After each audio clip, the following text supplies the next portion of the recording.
Hey, welcome back. Thanks for checking in. Today we're going to continue working on our luchador masks, and we're going to create a family photo. And one of the things that we want to focus on today is a difficult thing to teach in art, so it's good to start early, but it's called composition. And composition is kind of like how you arrange things. If you're a musician, you arrange the notes to create a composition. So we are artists, and our notes would be the luchador masks, and we are going to arrange them in a way that is interesting so that our viewer spends more time with our drawing. Buckle up, I'm excited you're here, and I hope you enjoy today's demo. Okay, here we go. So before we start on our family portrait, which is what we're doing, this is going to be my space that I'm drawing in. So this is like the edges of my photograph. Before we do anything, I kind of want to mention a few ideas like composition. Okay, you know, here are my like little thumbnails of my thing. And if we just draw, you know, the little masks, those are the mask guys, right here in the center of the page, that's not a really creative use of space. So when you think about composition, you want to think about how you're placing things so that they relate to each other in a way that's interesting to your viewer. And so to strengthen our composition, I'm going to teach you an art technique or idea called overlap. Okay, overlap, it's pretty clear idea, is that if you have two shapes, alright, so I've got my square and I've got my circle, and I drew them in blue because I still got to go over them, but I've got my square and my circle. Right now we don't know which one's in front because they both have equal visual weight. So what I would do is I would maybe trace like this and then go like that, and now I'm telling you that the square is in front of the circle. And then I want to touch very lightly on perspective. Yay! Never too early to start learning about perspective. And all I want you to know right now about perspective is the closer something is to the center of the page and the smaller it is. So this circle looks small and this circle over here looks big. Far away, near. So that's perspective, just a little touch of perspective. So what I'm going to do right now is I'm going to start drawing, and I am going to draw a family of 3 masks. And what I'm going to do is I'm going to start in the lay-in phase.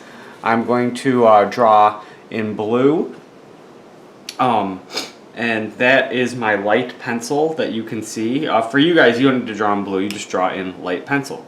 So the first thing I'm going to do is I'm going to do something kind of fun. I saw another artist do this, the guy who does Secret City, so shout out to him.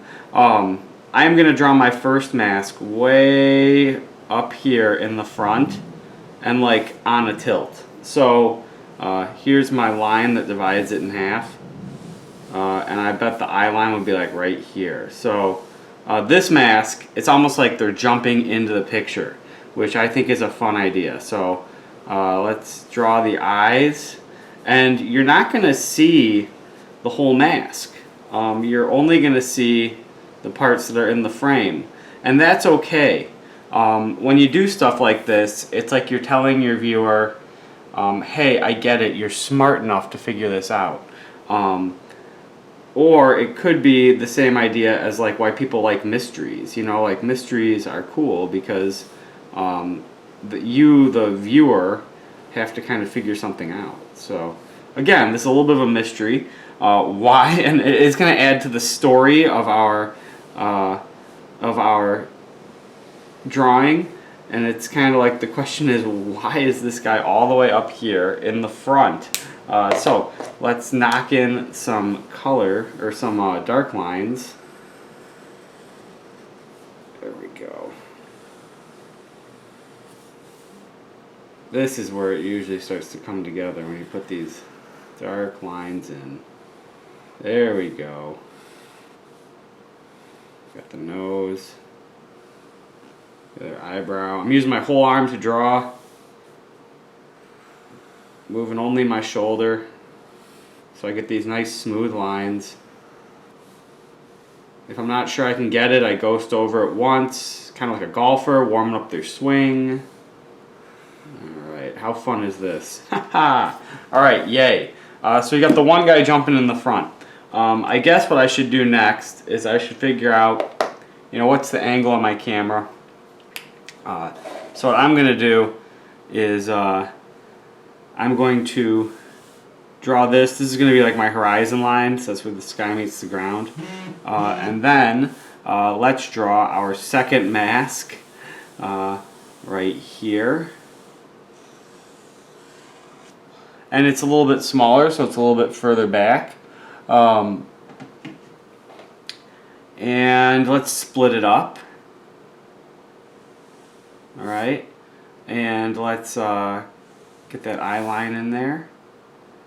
And you know what, let's leave that there and let's lay in the other mask. Yeah, we'll have this one like right here, like right behind. And then we'll go right here.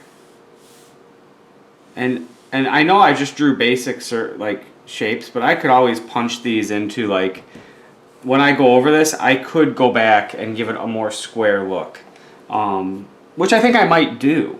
So, because I did those two masks in our last class, which kind of were like my mom and dad. So maybe I'll do those again. Maybe I'll make this one nice and soft.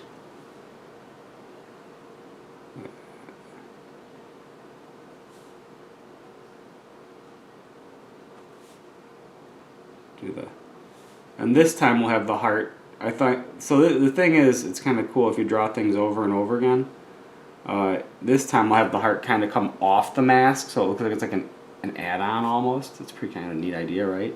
And I'm gonna keep the nose very plum-like, and I'm going to the mouth. You can do a lot with the mouth because. So think about it. Each of these mouths, you can do a serious mouth. You can do a surprised mouth. You can do a smiling mouth. And the expression we give the mouth is going to, change the story of this picture. So choose wisely. Maybe I will still, in light of the fact that why is this guy jumping in the front, maybe we'll still do like a smile, because why not? And then let's drop in some stuff on this guy over here.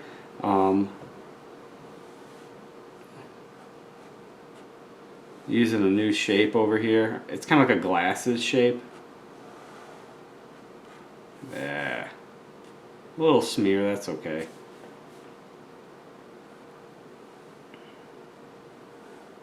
Yeah, this mask has glasses.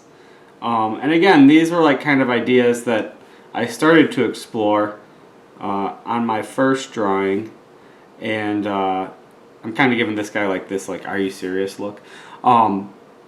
And just, now we can use them. Give him a smirk. He's still kind of proud. And then for their bodies, you just kind of do like a little circle. Like that. Alright, so let's ink it up, and then maybe we'll talk about a little bit of setting.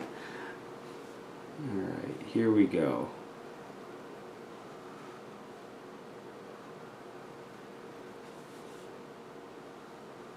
Don't be fooled by other online-based artists who speed their work up without telling you. I used to think drawing was a really fast process, and when I really started to slow it down and think about what I was doing, that is when my drawings really took off. Because anybody can just flick lines or throw a pencil at the paper, but once you're really thinking things through, and your drawings will take off. But no rush. You don't have to be perfect. There we go, and then we'll And how about we give it like, we'll make it look like there's like a neckline, and then we'll give some buttons, and then pants, like that. That's what they wear.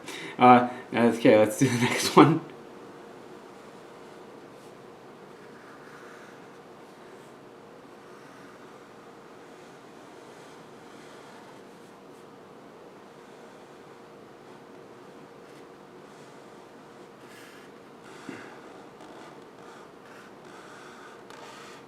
Got the glasses, got the more complex nose.